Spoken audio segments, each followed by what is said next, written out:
प्राचीन काल की बात है। तब उज्जैनी, वर्तमान में उज्जैन में महाराज विक्रमादित्य राज किया करते थे। राजा विक्रमादित्य हर प्रकार से एक आदर्श राजा थे। उनकी दानशीलता की कहानियां आज भी देश के कोने कोने में सुनी जाती हैं। राजा प्रतिदिन अपने दरबार में आकर प्रजा के दुखों को सुनते व उनका निवारण किया करते थे। एक दिन राजा के दरबार में एक भिक्षु आया और एक फल देकर चला गया। तब से वह भिक्षु प्रतिदिन राज दरबार में पहुंचने लगा। वह राजा को एक फल देता और राजा उसे कोषाध्यक्ष को सौंप देता। इस तरह 10 वर्ष व्यतीत हो गए।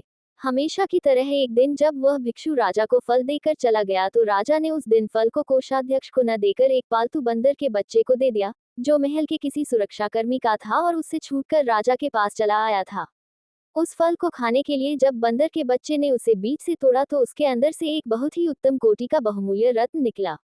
ये देखकर राजा ने वह रत्न ले लिया और कोषाध्यक्ष को बुलाकर उससे पूछा, मैं रोज रोज भिक्षु द्वारा लाया हुआ जो फल तुम्हें देता हूँ, वे फल कहाँ हैं?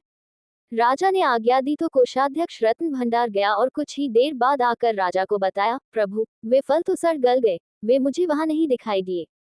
हाँ, चमकती झिलमिलाती रत्नों की एक राशि वहां अवश्य मौजूद है। ये सुनकर राजा कोषाध्यक्ष पर प्रसन्न हुए और उसकी निष्ठा की प्रशंसा करते हुए सारे रत्न उसे ही सौंप दिए। अगले दिन पहले की तरह जब वह भिक्षु फिर राजदरबार में आया तो राजा ने उससे कहा, हे भिक्षु, इतनी बहुमूल्य भेंट तुम प्रतिदिन मुझे क्यों अर्पित करते हो? अब मैं तब तक तुम्हारा ये फल ग्रहण नहीं करूंगा जब तक तुम इसका कारण नहीं बताओगे। राजा के कहने पर भिक्षु उन्हें अलग स्थान पर ले गया और उनसे कहा, हे राजन, मुझे एक मंत्र की साधना करनी है जिसमें किसी वीर पुरुष की सहायता अपेक्षित है। हे वीर श्रेष्ठ, उस कार्य में मैं आपकी सहायता की याचना करता हूँ। ये सुनकर राजा ने उसकी सहायता करने का वचन दे दिया। तब संतुष्ट होकर भिक्षु ने राजा से फिर कहा, देव, तब मैं आगामी अमावस्या को यहाँ के महाश्मशान में बरगद के पेड़ के नीचे आपकी प्रतीक्षा करूंगा। आप कृपया वहीं मेरे पास आ जाना। ठीक है, मैं ऐसा ही करूंगा, राजा ने उसे आश्वस्त किया। तब वह भिक्षु संतुष्ट होकर अपने घर चला गया।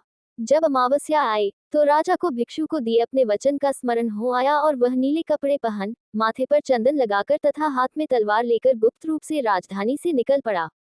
राजा उस शमशान में पहुंचा जहां भयानक गहरा और गुप्त अंधेरा छाया हुआ था। वहां जलने वाली चिताओं की लपटें बहुत भयानक दिखाई दे रही थीं। असंख्य नर कंकाल, खोपड़ियां एवं हड्डियां इधर उधर बिखरी पड़ी थीं। समूचा शमशान भूत पिशाचों से भरा पड़ा था और सियारों की डरावनी आवाजें शमशान की भयानकता को और भी ज्यादा बढ़ा रही थी।